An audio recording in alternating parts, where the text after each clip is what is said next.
Hello students, now I am going to discuss about functions in JavaScript. So functions. A function is a self-contained block of statements that performs a specific task. So function అంటే ఏంటి అంటే self contained black of statement అంటే every ఫంక్షన్లోని కొన్ని black of statements ఉంటాయి. So ఆ statements ఎందుకు అంటే ఒక స్పెసిఫిక్ టాస్క్ని పెర్ఫామ్ చేయడానికి మనకి యూజ్ అవుతాయి. ఫర్ ఎగ్జాంపుల్ ఎడిషన్ చేయాలనుకోండి. సో ఎడిషన్ అనేది ఒక ఫంక్షన్. సో దానికి ఎడిషన్ చేయడానికి కావాల్సిన సెట్ ఆఫ్ స్టేట్మెంట్స్ అన్నీ కూడా ఎడిషన్ ఫంక్షన్లో ఉంటాయి. మల్టిప్లికేషన్ చేయాలనుకోండి. సో మల్టిప్లికేషన్ అనే ఫంక్షన్ తీసుకుంటే మల్టిప్లికేషన్ పెర్ఫామ్ చేయడానికి కావాల్సిన స్టేట్మెంట్ అన్నీ కూడా ఆ ఫంక్షన్లో ఉంటాయి. సో ఇలాగా function is a self contained black of statements that performs A specific task. Every function is made up of number of statements. So ప్రతి ఫంక్షన్లోనూ కూడా మనకి నెంబర్ ఆఫ్ స్టేట్మెంట్స్ అనేవి ఉంటాయి. సో అంటే ఫంక్షన్ అనేది సబ్సెట్ ఆఫ్ ప్రోగ్రామ్లో ఒక సబ్ పార్ట్, చిన్న ప్రోగ్రాంలో ఒక సబ్ పార్ట్ని మనం ఇక్కడ ఫంక్షన్స్ అనేసి కూడా అనొచ్చు. By creating a function the same piece of code can be used repeatedly throughout the program. అంటే ఇప్పుడు మనం ఒక ప్రోగ్రాంలో ఏదైనా కోడ్ని రిపీటెడ్గా యూజ్ చేయాలి. సో రిపీటెడ్గా ఎగ్జిక్యూట్ చేయాలన్నప్పుడు కూడా మనం ఈ ఫంక్షన్లో ఉన్న కోడ్ని మనం రిపీటెడ్గా ఎగ్జిక్యూట్ చేయొచ్చు అనమాట. అంటే మనం ఫంక్షన్ని ఎన్నిసార్లు కాల్ చేస్తే ఆ ఫంక్షన్లో ఉన్న కోడ్ మనకి అన్నిసార్లు కూడా ఎగ్జిక్యూట్ అవుతుంది. సో ఫంక్షన్ అనేది ఎప్పుడు ఎగ్జిక్యూట్ అవుతుంది అంటే వెన్ వీ కాల్, ఫంక్షన్ని మనం కాల్ చేసినప్పుడు మాత్రమే ఎగ్జిక్యూట్ అవుతుంది. ఫర్ ఎగ్జాంపుల్ ఏటీఎం మెషిన్ తీసుకోండి. సో ఏటీఎం మెషిన్ తీసుకున్నప్పుడు దాంట్లో నా సాఫ్ట్వేరే కదా వర్క్ చేసేది. సో నెంబర్ ఆఫ్ ఫంక్షన్స్ అని ఉంటాయి. ఏంటి అంటే ఇప్పుడు మనం డిపాజిట్ చేయడానికి ఒక ఫంక్షన్ ఉంటుంది, విత్డ్రా చేయడానికి ఒక ఫంక్షన్ ఉంటుంది, బ్యాలెన్స్ ఎంక్వైరీ చేయడానికి ఒక ఫంక్షన్ ఉంటుంది, పిన్ చేంజ్ చేసుకోవడానికి ఒక ఫంక్షన్ ఉంటుంది. ఇలాగా మనకి ఆ సాఫ్ట్వేర్ని డిజైన్ చేసినప్పుడు నెంబర్ ఆఫ్ ఫంక్షన్స్ అనేవి క్రియేట్ చేసి ఉంటాయి అన్నమాట. సో మనకి అన్ని ఫంక్షన్స్ ఒకేసారి మనం ఏటీఎం యూజ్ చేసుకున్నప్పుడల్లా అన్ని ఫంక్షన్స్ ఎగ్జిక్యూట్ చేసుకుంటామా? అన్ని ఫంక్షన్స్ ఎగ్జిక్యూట్ చేసుకో. డిపాజిట్ చేయడానికి వెళ్తే డిపాజిట్ అనే దాన్ని మాత్రమే యూజ్ చేసుకుంటాం. అంటే అక్కడ మనం ఏం చేస్తున్నట్టు డిపాజిట్ ఫంక్షన్ కాల్ చేస్తున్నట్టు. అప్పుడు ఆ డిపాజిట్ ఫంక్షన్లో ఉన్న స్టేట్మెంట్స్ అన్నీ ఎగ్జిక్యూట్ అయ్యి మనకి ఆ టాస్క్ అనేది కంప్లీట్ అవుతుంది. అలాగే విత్డ్రా చేసుకుంటానికి వెళ్ళామనుకోండి, విత్డ్రా ఫంక్షన్ మాత్రమే కాల్ చేస్తాము. సో అప్పుడు విత్డ్రా ఫంక్షన్లో ఉన్న సెట్ ఆఫ్ స్టేట్మెంట్స్ ఎగ్జిక్యూట్ అయ్యి మనకి విత్డ్రా ఆపరేషన్ అనేది జరుగుతుంది. సో మనం ఎన్నిసార్లు అయినా విత్డ్రా చేసుకోవచ్చు, ఎన్నిసార్లు అయినా డిపాజిట్ చేసుకోవచ్చు జనరల్గా. అంటే ఏంటి, ఒక ఫంక్షన్ని మనం నెంబర్ ఆఫ్ టైమ్స్ కాల్ చేయొచ్చు అన్నమాట. Elements of user defined function. So user defined మనకి ఫంక్షన్స్ అనేవి టూ టైప్స్ ఉంటాయి. టూ టైప్స్ ఏంటంటే pre defined functions, user defined functions. So ఈ ప్రీ డిఫైన్డ్ ఫంక్షన్స్కి యూజర్ డిఫైన్డ్ ఫంక్షన్స్కి డిఫరెన్స్ ఏంటి అంటే ప్రీ డిఫైన్డ్ ఫంక్షన్స్ అనేవి ఆల్రెడీ మనకి ప్రోగ్రామింగ్ లాంగ్వేజ్ని కానీ స్క్రిప్టింగ్ లాంగ్వేజ్ని కానీ ఎవరైతే డిజైన్ చేశారో వాళ్ళు కొన్ని ఫంక్షన్స్ని ఆల్రెడీ డిఫైన్ చేసేసి ఉంచుతారు. వాటిని మనం ఏం చేస్తాము అంటే జస్ట్ యూజ్ చేసుకుంటాం. మనం ప్రోగ్రామ్ డెవలప్ చేసే ప్రాసెస్లో ఆ ఫంక్షన్స్ని యూజ్ చేసుకుంటాం. అటువంటి ఫంక్షన్స్ని ఏమంటారు అంటే ప్రీ డిఫైన్డ్ ఫంక్షన్స్ అంటారు. ఫర్ ఎగ్జాంపుల్ మీరు ఆల్రెడీ సి లాంగ్వేజ్ నేర్చుకున్నారు కాబట్టి సి లాంగ్వేజ్లో printf function, scanf function, next string functions, ఇవన్నీ కూడా ప్రీ డిఫైన్డ్ ఫంక్షన్స్. అంటే వాటికి ఒక పర్పస్, ఈ ఫంక్షన్ ఇలా వర్క్ చేయాలి అని ఆల్రెడీ ఎవరైతే ప్రోగ్రామింగ్ లాంగ్వేజ్ని డెవలప్ చేశారో వాళ్ళు క్రియేట్ చేసే ఉంచుతారు. వాటిని జస్ట్ మనం యూజ్ చేసుకుంటాం. అటువంటి ఫంక్షన్స్ అన్నిటిని కూడా ప్రీ డిఫైన్డ్ ఫంక్షన్స్ అంటారు. మరి user defined functions. So user defined functions అంటే ఏంటి, మనం క్రియేట్ చేస్తున్నాం ఒక ఫంక్షన్ని, మనం క్రియేట్ చేస్తున్నాం. ఆ ఫంక్షన్ ఎలా వర్క్ చేయాలనేది కూడా మనమే డిఫైన్ చేస్తున్నాము. సో యూజర్ డిఫైన్డ్ అంటే మనం క్రియేట్ చేసే ఫంక్షను, ప్రీ డిఫైన్డ్ ఫంక్షన్ అంటే డెవలపర్స్ క్రియేట్ చేసిన functions. Elements of user defined function. In order to make use of a user-defined function, we need to establish a function definition, function call. చూడండి, ఇప్పుడు Java స్క్రిప్ట్లో మనం ఒక ఫంక్షన్ని define చేయడానికి మనకి ఇక్కడ టూ పార్ట్స్ అనేవి ఉన్నాయి. ఏంటా టూ అంటే, టూ సెక్షన్స్ ఏంటి అంటే, ఫస్ట్ వన్ వచ్చి ఫంక్షన్ డెఫినిషన్. అంటే ఫంక్షన్ డెఫినిషన్లో ఏముంటుంది, ఆ ఫంక్షన్లో ఏ టాస్క్స్ అయితే పెర్ఫామ్ చేయాలో ఆ టాస్క్ కావాల్సిన సెట్ ఆఫ్ స్టేట్మెంట్స్ అన్నీ కూడా ఫంక్షన్ డెఫినిషన్లో ప్లేస్ చేసి ఉంటాయి. Next function call. అంటే ఫంక్షన్ కాల్ అనేది ఎందుకు అంటే, ఇప్పుడు మీరు ప్రోగ్రాంలో ఫంక్షన్ని డిఫైన్ చేసినంత మాత్రాన అది ఎగ్జిక్యూట్ అయిపోదు. అంటే మీరు ఫర్ ఎగ్జాంపుల్ ఏటీఎం సెంటర్కి వెళ్ళి ఏదైనా స్టార్ట్ చేసినంత మాత్రాన అన్ని ఆపరేషన్స్ జరిగిపోతున్నాయా? అన్ని ఆపరేషన్స్ జరిగిపోవు. మీరు ఏదైతే ఆపరేషన్ కాల్ చేశారో ఆ ఆపరేషనే జరుగుతుంది. డిపాజిట్ అంటే డిపాజిట్ ఆపరేషనే జరుగుతుంది. విత్డ్రా అంటే విత్డ్రా ఆపరేషన్ జరుగుతుంది. అంతేగాని మీరు వెళ్ళగానే అన్నీ జరిగిపోతున్నాయా? అన్నీ జరగవు అన్నమాట. మనం రాసిన ఫంక్షన్స్ అన్నీ కూడా వరుసగా 1 by 1 ఎగ్జిక్యూట్ అవ్వవు. మరి ఎప్పుడు ఎగ్జిక్యూట్ అవుతాయి అంటే, మనం ఎప్పుడైతే వాటిని కాల్ చేసామో అప్పుడే వాటిని ఎగ్జిక్యూట్ చేస్తుంది అనమాట. సో ఫంక్షన్ డెఫినేషన్లో ఏముంటుంది, సెట్ ఆఫ్ స్టేట్మెంట్స్ ఆ ఫంక్షన్ని పెర్ఫామ్ చేయడానికి, ఆ టాస్క్ని పెర్ఫామ్ చేయడానికి కావాల్సిన సెట్ ఆఫ్ స్టేట్మెంట్స్ ఉంటాయి. ఫంక్షన్ కాల్ అంటే ఏంటి అంటే, ఫంక్షన్ని ఎప్పుడైతే ఎగ్జిక్యూట్ చేయాలో అప్పుడు మనం ఏం చేయాలి, కాల్ చేయాలి. అది ఫంక్షన్ కాల్ అవుతుంది. Defining functions.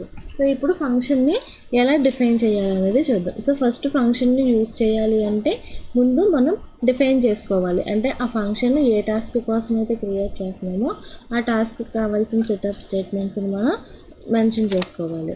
సో ఫస్ట్ అసలు ఎలా డిఫైన్ చేయాలి, before we use a function we need to define it. So మనం ఏదైనా ఒక ఫంక్షన్ని యూజ్ చేయాలి అంటే ముందు దాన్ని మనం డిఫైన్ చేసుకోవాలి, క్రియేట్ చేసుకోవాలి. Below are the rules for creating a function in JavaScript. So ఇప్పుడు జావాస్క్రిప్ట్లో మనం ఫంక్షన్స్ క్రియేట్ చేయడానికి ఈ కింది రూల్స్ అన్నీ కూడా ఫాలో అవ్వాలి. Every function should begin with the keyword function followed by a user defined function name. చూడండి, every function should begin with the keyword function. Keyword అంటే ఏంటి, రిజర్వ్డ్ వర్డ్. అంటే అది ఇంకా ఫిక్స్డ్ వర్డ్ అనమాట. ఆల్రెడీ ఆ ప్రోగ్రామింగ్ లాంగ్వేజ్ లైబ్రరీలో define చేసి ఉంది, దానికి ఒక మీనింగ్ అనేది డిఫైన్ చేసి ఉంది. ఇక్కడ ఫంక్షన్ అనే కీవర్డ్. మనం ఫంక్షన్ని డిఫైన్ చేస్తున్నప్పుడు ముందు ఏ కీవర్డ్తో స్టార్ట్ చేయాలి, ఫంక్షన్ అనే కీవర్డ్తో స్టార్ట్ చేయాలి. తర్వాత ఏం రాయాలి, ఫంక్షన్ నేమ్ రాయాలి. ఫంక్షన్ నేమ్ అనేది ఏంటి, యూజర్ డిఫైన్డ్. అంటే మనం డిఫైన్ చేసుకుంటాం, మనకి నచ్చిన నేమ్ ఏదైనా కూడా మనం రాసుకోవచ్చు. ఫర్ ఎగ్జాంపుల్ ఎడిషన్ కోసం నేను ఫంక్షన్ రాస్తుంటే ఎడిషన్ అని రాయొచ్చు. ఏరియా ఫైండ్ చేయడానికి నేను ఫంక్షన్ రాస్తుంటే area of triangle, area of rectangle find చేయడానికి ఫంక్షన్ రాస్తుంటే ఏరియా ఆఫ్ రెక్టాంగిల్. అలా మనం యూజర్ డిఫైన్డ్ మనకి నచ్చిన నేమ్ మనం ఫంక్షన్కి పెట్టుకోవచ్చు. కాకపోతే ముందు ఫంక్షన్ అనే కీవర్డ్ని మనం యూజ్ చేయాలి. So function, next function name రాయాలి. ఈ ఫంక్షన్ నేమ్ అనేది యూనిక్గా ఉండాలి. యూనిక్ అంటే ఏంటి, సింగిల్. అంటే ఒక ఫంక్షన్కి ఇచ్చిన నేమ్ని ఇంకొక ఫంక్షన్కి ఇవ్వకూడదు, డిఫరెంట్గా మనం రాసుకోవాలన్నమాట. A list of parameters enclosed within the parenthesis and separated by commas. So ఫంక్షన్కి ఎండింగ్లో కంపల్సరీ ఏముంటాయంటే parenthesis ఉంటాయి. ఈ parenthesisలో మనం లిస్ట్ ఆఫ్ పారామీటర్స్ని పాస్ చేయొచ్చు. సో లిస్ట్ ఆఫ్ పారామీటర్స్ని మనం కామాతో సెపరేట్ చేస్తాం. A list of statements composing the body of the function enclosed within the curly braces. So ఫంక్షన్లో ఉండే సెట్ ఆఫ్ స్టేట్మెంట్స్, ఫంక్షన్ బాడీలో ఉండే సెట్ ఆఫ్ స్టేట్మెంట్స్ అన్నీ కూడా మనం కర్లీ బ్రేసెస్లో ప్లేస్ చేయాలి. అంటే ఫంక్షన్ నేమ్ ఇచ్చిన తర్వాత ఫంక్షన్ డిఫైన్ చేయడానికి ఫంక్షన్ని కీవర్డ్ యూజ్ చేసి ఫంక్షన్ నేమ్ ఇచ్చి నెక్స్ట్ పారామీటర్స్ లిస్ట్ ఇస్తాము. తర్వాత సెట్ ఆఫ్ స్టేట్మెంట్స్ ఇస్తాం కదా, ఆ సెట్ ఆఫ్ స్టేట్మెంట్స్ ఇచ్చినప్పుడు వాటిని కర్లీ బ్రాకెట్స్లో మనం ప్లేస్ చేయాలి. Next the function naming rules are same as for variable naming. మనం ఫంక్షన్ క్రియేట్ చేసేటప్పుడు ప్రతి ఫంక్షన్కి ఒక నేమ్ పెట్టుకుంటాం కదా, ఆ నేమ్ పెట్టడానికి కూడా కొన్ని రూల్స్ ఉన్నాయి. సో ఆ రూల్స్ ఏంటి అంటే, వేరియబుల్ని క్రియేట్ చేయడానికి ఏవైతే రూల్స్ ఉన్నాయో ఫంక్షన్ నేమ్కి కూడా అవే రూల్స్ ఫాలో అవుతాయి. అంటే ఫంక్షన్ నేమ్ డిజిట్స్తో స్టార్ట్ అవ్వకూడదు, నెక్స్ట్ అండర్ స్కోర్తోనే స్టార్ట్ అవ్వాలి, లేదంటే ఆల్ఫాబెట్స్తో స్టార్ట్ అవ్వాలి, 2 వర్డ్స్ ఉంటే మధ్యలో అండర్ స్కోర్ యూజ్ చేయాలి. సో ఇటువంటి వేరియబుల్ నేమింగ్ రూల్స్ అన్నీ కూడా ఫంక్షన్ కూడా అప్లై అవుతాయి. నెక్స్ట్ చూడండి సింటాక్స్. సో ఫంక్షన్ని క్రియేట్ చేయడానికి syntax function, function name, next పారాంథసిస్లో పారామీటర్ లిస్ట్. సో ఫంక్షన్ నేమ్కి ఖచ్చితంగా ఎండింగ్లో ఈ పారాంథసిస్ అనేవి ఉంటాయి. పారాంథసిస్ అంటే ఓపెనింగ్ బ్రాకెట్, క్లోజింగ్ బ్రాకెట్. ఈ పారాంథసిస్లో ఏమిస్తాము అంటే పారామీటర్స్ లిస్ట్, లేదంటే వాటినే ఆర్గ్యుమెంట్స్ లిస్ట్ అని కూడా అంటారు. ఈ ఆర్గ్యుమెంట్స్ కానీ పారామీటర్స్ కానీ పాస్ చేయడానికి ఈ పారాంథసిస్లో మనం డిఫైన్ చేసుకుంటాము. నెక్స్ట్ కర్లీ బ్రాకెట్స్ ఓపెన్ చేసిన తర్వాత ఫంక్షన్లో మనం క్రియేట్ చేసే స్టేట్మెంట్స్ని ప్లేస్ చేస్తాము, తర్వాత పారాంథసిస్ని క్లోజ్ చేస్తాము. ఇక్కడ చూడండి ఎగ్జాంపుల్లో నేను సే హెలో అనే ఫంక్షన్ని క్రియేట్ చేస్తున్నాను. ఇక్కడ ఫంక్షన్ నేమ్ ఏంటి, ఫంక్షన్ సే హెలో. అక్కడ ఫంక్షన్ నేమ్ వచ్చి సే హెలో. దీనికి నేను పారామీటర్స్ ఏమీ పాస్ చేయట్లేదు కాబట్టి పారామీటర్ లిస్ట్ ఏమీ తీసుకోలేదు. ఫంక్షన్ బాడీలో ఏం చేశాను, అలర్ట్ బాక్స్ని యూజ్ చేశాను. సో అలర్ట్ బాక్స్ ఏం చేస్తుంది, యూజర్ని అలర్ట్ చేస్తుంది. ఏమని అలర్ట్ చేయమంటున్నాను, హెలో వరల్డ్ అని డిస్ప్లే చేయమంటున్నాను. కాబట్టి ఈ ఫంక్షన్ కాల్ చేసినప్పుడు మనకి హెలో వరల్డ్ అనే అలర్ట్ బాక్స్ డిస్ప్లే అవుతుంది అనమాట. సో ఇది ఫంక్షన్ని డిఫైన్ చేయడం. సో ఫంక్షన్ డిఫైన్ చేయాలి అంటే ఫస్ట్ ఫంక్షన్ అనే కీవర్డ్ తీసుకోవాలి, తర్వాత ఫంక్షన్ నేము, తర్వాత పారామీటర్స్ ఉంటే పారామీటర్స్ లిస్ట్ ఇస్తాము, లేదంటే ఎంటీ పారామీటర్స్ తీసుకుంటాము. నెక్స్ట్ కర్లీ బ్రాకెట్స్ స్టార్ట్ చేసి సెట్ ఆఫ్ స్టేట్మెంట్స్ని మెన్షన్ చేస్తాము. నెక్స్ట్ కర్లీ బ్రాకెట్స్ని క్లోజ్ చేస్తాం. నెక్స్ట్ వన్ కాలింగ్ ఏ ఫంక్షన్. సో నేను ఆల్రెడీ చెప్పాను, మనం ఫంక్షన్ని డిఫైన్ చేసినంత మాత్రాన ఎగ్జిక్యూట్ అయిపోదు. ఎప్పుడు ఎగ్జిక్యూట్ అవుతుందంటే కాల్ చేసినప్పుడు మాత్రమే అది ఎగ్జిక్యూట్ అవుతుంది. సో కాబట్టి ఆ ఫంక్షన్ కాలింగ్ అనేది ఎలా చేయాలనేది చూద్దాం. ఆఫ్టర్ డిఫైనింగ్ ఏ ఫంక్షన్ డిఫైన్ చేసిన తర్వాత the next step is to call them to make use of the function. So మనం ఫంక్షన్ డిఫైన్ చేసిన తర్వాత దాన్ని యూజ్ చేయడానికి ఏం చేయాలి, కాల్ చేయాలి. We can call A function by using the function name. So function ఎలా కాల్ చేస్తాము అంటే ఫంక్షన్ నేమ్ యూజ్ చేసి కాల్ చేస్తాము. Separated by the value of parameters enclosed between the parenthesis and A semicolon at the end. Function నేమ్తో call చేస్తాము. అలాగే call చేసేటప్పుడు parameters list ఉంటే ఆ పారామీటర్స్ కావాల్సిన ఆర్గ్యుమెంట్స్ని కూడా మనం ఇక్కడ పాస్ చేస్తాము. కాబట్టి ఎన్ని పారామీటర్స్ ఉంటే అన్ని వాల్యూస్ని మనం ఫంక్షన్ కాల్లో పాస్ చేస్తాము by separating with comma. Example చూడండి, ఇక్కడ నేను సే హెలో అని కాల్ చేశాను. ఇంతకుముందు మనం సే హెలో అనే ఫంక్షన్ని క్రియేట్ చేసాము, అందులోకి అలర్ట్ బాక్స్ రాసాం. దాంట్లో మనం పారామీటర్ లిస్ట్ ఏం తీసుకోలేదు కాబట్టి నేను ఫంక్షన్ కాల్ చేసేటప్పుడు ఫంక్షన్ డిఫైన్ చేసేటప్పుడు పారామీటర్స్ లిస్ట్ తీసుకోకపోతే ఫంక్షన్ కాల్ చేసినప్పుడు కూడా మనం పారామీటర్స్ ఏమి పాస్ చేయని అవసరం లేదు. ఫంక్షన్ డిఫైన్ చేసినప్పుడు పారామీటర్స్ లిస్ట్ తీసుకుంటే నేను కాల్ చేసినప్పుడు మనం పారామీటర్స్ పాస్ చేయాల్సి ఉంటుంది. నేను సే హెలో అనే ఫంక్షన్ క్రియేట్ చేసినప్పుడు పారామీటర్స్ ఏం తీసుకోలేదు కాబట్టి సే హెలో అనే ఫంక్షన్ నేము పారాంథసిస్ తర్వాత సెమీకోలన్, ఇది ఫంక్షన్ని కాల్ చేయడం. అంటే ఫంక్షన్ ఎలా కాల్ చేస్తాం, ఫంక్షన్ నేము పారాంథసిస్ సెమీకోలన్, ఇది ఫంక్షన్ కాల్ చేయడానికి సింటాక్స్. నెక్స్ట్ చూడండి parameter passing. Till now we have seen functions without parameters. ఇంతకు ముందు మనం ఎగ్జాంపుల్స్లో మనం ఫంక్షన్స్ని డిఫైన్ చేసాము, కాల్ చేసాము, కానీ ఫంక్షన్ని ఎక్కడ కూడా పారామీటర్స్ అనేవి యూజ్ చేయాలి. But there is a facility to pass different parameters while calling A function. So ఫంక్షన్ని కాల్ చేసినప్పుడల్లా మనం డిఫరెంట్ వాల్యూస్ తోటి మనం ఎగ్జిక్యూట్ చేయొచ్చు, ఓకేనా. సో డిఫరెంట్ వాల్యూస్తో ఎగ్జిక్యూట్ చేయొచ్చు కాబట్టి మనం ఫంక్షన్ కాల్ చేసినప్పుడల్లా పారామీటర్స్ పాస్ చేసుకుంటే డిఫరెంట్ వాల్యూస్తో మనకి టాస్క్ అనేది కంప్లీట్ అవుతుంది. These passed parameters can be captured inside and any manipulations can be done over those parameters. So మనం ఏదైతే పారామీటర్స్ పాస్ చేసామో ఆ పారామీటర్స్ ఫంక్షన్ క్యాప్చర్ చేస్తుంది. తర్వాత వాటి మీద మనం ఫంక్షన్లో ఏవైతే స్టేట్మెంట్స్ ఇచ్చామో ఆ స్టేట్మెంట్స్ అన్నీ ఎగ్జిక్యూట్ అవుతాయి. A function can take multiple parameters separated by comma. మనం ఫంక్షన్కి మల్టిపుల్ పారామీటర్స్ అనేవి పాస్ చేయొచ్చు.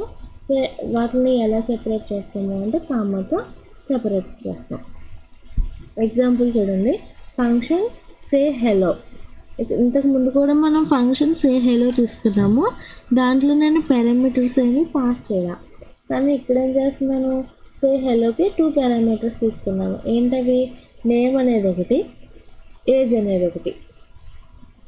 నెక్స్ట్ చూడండి, ఫంక్షన్ బాడీలో ఏం చేశాను, డాక్యుమెంట్ డాట్ రైట్ అంటే మనం డిస్ప్లే చేస్తున్నాను.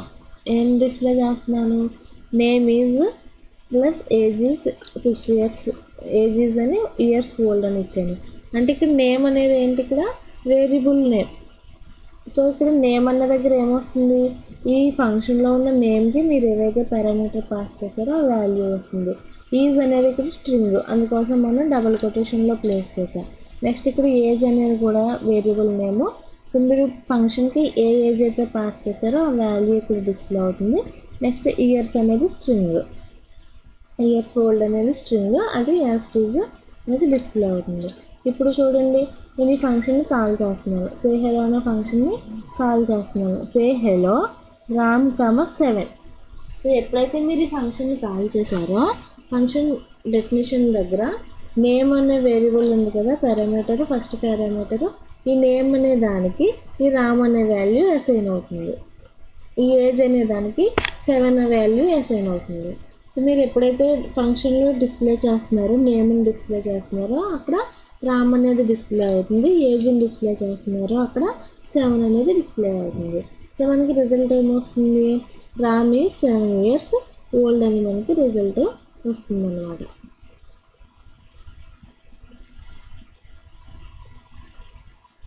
డాక్యుమెంట్ డాట్ రైట్లో మీరు ఏదైతే టెక్స్ట్ యాజ్ మీరు ఇచ్చినట్టు డిస్ప్లే అవ్వాలో దాన్ని డబుల్ కొటేషన్లో పెట్టుకోవాలి.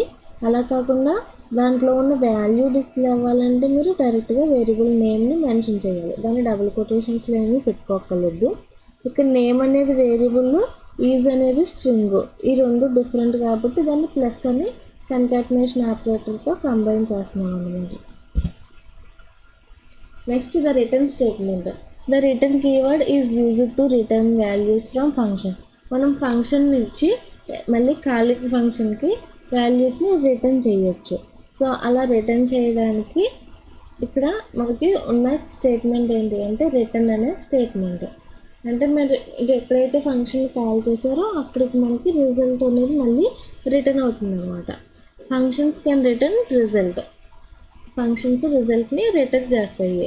Results are return using the return statement. So return చేయడానికి మనం రిటర్న్ అనే స్టేట్మెంట్ని యూజ్ చేస్తాం. సో ఇక్కడ రిటర్న్ అనేది కీవర్డ్, ఆ కీవర్డ్ని యూజ్ చేసి రిటర్న్ చేస్తాం. The return statement can be used to return any valid expression that evaluation to a single value. మనం రిటర్న్ స్టేట్మెంట్లో ఏదైనా ఎక్స్ప్రెషన్ కూడా రాయొచ్చు. అలా ఎక్స్ప్రెషన్ ఎవాల్యుయేట్ చేసి మనకి సింగిల్ వాల్యూని రిటర్న్ చేస్తుంది. చూడండి, ఇక్కడ ఎగ్జాంపుల్ తీసుకున్నాను, function product of A comma B. So ఇక్కడ మనం క్రియేట్ చేసిన ఫంక్షన్ ఏంటి, ప్రొడక్ట్. పారామీటర్స్ ఏం తీసుకున్నాము, ఏ కమా బి. ఏం చేయమంటున్నాను, రిటర్న్ ఏ ఇంటూ బి. అంటే రిటర్న్లో నేను ఎక్స్ప్రెషన్ రాశాను ఏ ఇంటూ బి. ఏం జరుగుతుంది, ఎప్పుడైతే ఈ ఫంక్షన్ ఎగ్జిక్యూట్ అయిందో ఏ ఇంటూ బి క్యాలిక్యులేట్ చేసి ఆ వచ్చిన వాల్యూని కాలింగ్ ఫంక్షన్కి రిటర్న్ చేస్తాను. సో ఇక్కడ ఎగ్జాంపుల్ తీసుకున్నాను.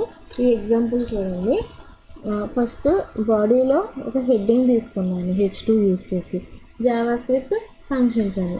నెక్స్ట్ ఒక పారాగ్రాఫ్ రాశాను. సో ఆ పారాగ్రాఫ్ ఏంటి అంటే, this example calls A function which performs A calculation and returns the result. ఏం చేస్తున్నాము అంటే ఇక్కడ ఒక ఫంక్షన్ క్రియేట్ చేసాము. ఆ ఫంక్షన్ ఏంటి, క్యాలిక్యులేషన్ పెర్ఫార్మ్ చేస్తుంది అండ్ మరియు రిజల్ట్ని రిటర్న్ చేస్తుంది. నెక్స్ట్ స్క్రిప్ట్ యూజ్ చేశాను. సో ఈ స్క్రిప్ట్లో మనం చూడండి జావా స్క్రిప్ట్లో స్క్రిప్ట్ అనేది హెడ్ సెక్షన్లో అయినా రాయొచ్చు, బాడీ సెక్షన్లో అయినా రాయొచ్చు. సో నేను ఇక్కడ స్క్రిప్ట్ని బాడీ సెక్షన్లో రాశాను. సో స్క్రిప్ట్ రాసేటప్పుడు ఏం యూజ్ చేయాలి, స్క్రిప్ట్ ట్యాగ్ యూజ్ చేయాలి. ఎందుకు అంటే బ్రౌజర్కి ఇంటిమేట్ చేయడానికి, అక్కడి నుంచి స్క్రిప్ట్ రన్ అవుతుందని బ్రౌజర్కి ఇంటిమేట్ చేయడానికి, దాన్ని స్క్రిప్ట్ లాగా ఎగ్జిక్యూట్ చేయడానికి. సో స్క్రిప్ట్లో ఒక వేరియబుల్ తీసుకున్నాను, వేర్ ఎక్స్ అనే వేరియబుల్ తీసుకున్నాను. దానికి ఏం అసైన్ చేశాను అంటే ఫంక్షన్ కాలమ్ని అసైన్ చేశాను. Next document right of X. So చూడండి ఇక్కడ where X equal to my function 4, 3. So ఎప్పుడైతే ఈ స్టేట్మెంట్ ఎగ్జిక్యూట్ అయిందో ఏమవుతుంది, మై ఫంక్షన్ 4, 3. నేను ఇక్కడ ఫంక్షన్లో ఏం పాస్ చేశాను, 2 వాల్యూస్ పాస్ చేశాను, 4, 3. ఎప్పుడైతే ఈ స్టేట్మెంట్ ఎగ్జిక్యూట్ అయిందో ఎగ్జిక్యూషన్ ఎక్కడికి వెళ్ళిపోతుంది, మై ఫంక్షన్ దగ్గరికి వెళ్ళిపోతుంది. చూడండి ఇక్కడ మై ఫంక్షన్ 4, 3 ఈ స్టేట్మెంట్ ఎగ్జిక్యూట్ అవ్వగానే నెక్స్ట్ ఎగ్జిక్యూషన్ ఎక్కడికి వెళ్ళిపోతుంది, నెక్స్ట్ లైన్కి వెళ్ళదు. ఎక్కడికి వెళ్తుందంటే ఈ మై ఫంక్షన్కి వెళ్తుంది. సో ఈ మై ఫంక్షన్కి వెళ్ళినప్పుడు ఇక్కడ 2 పారామీటర్స్ ఉన్నాయి, ఏంటి, ఏ, బి.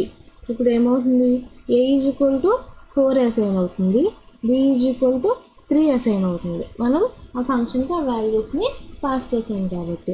ఇప్పుడు ఏం చేస్తున్నాము, రిటర్న్ ఏ ఇంటూ బి. ఏం చేయమంటున్నాము, ఏ ఇంటూ బి చేసి ఆ వాల్యూని రిటర్న్ చేయమంటున్నాము. సో ఇప్పుడు ఏ ఇంటూ బి చేస్తుంది. ఏ ఇంటూ బి అంటే ఎంత అయింది, 12 అయింది కదా. సో ఈ 12ని రిటర్న్ చేస్తుంది. ఈ రిటర్న్ చేసిన వాల్యూ ఎక్కడ స్టోర్ అవుతుంది, ఇక్కడ ఎక్కడైతే మనం ఫంక్షన్ని కాల్ చేసామో ఇక్కడికి రిటర్న్ అవుతుంది.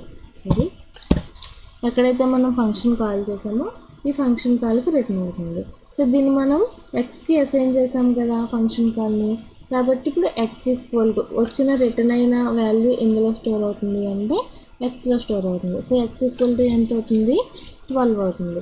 మీరు ఎప్పుడైతే document dot right of X అన్నారో మనకి ఆ వాల్యూ అనేది డిస్ప్లే అవుతుంది అనమాట.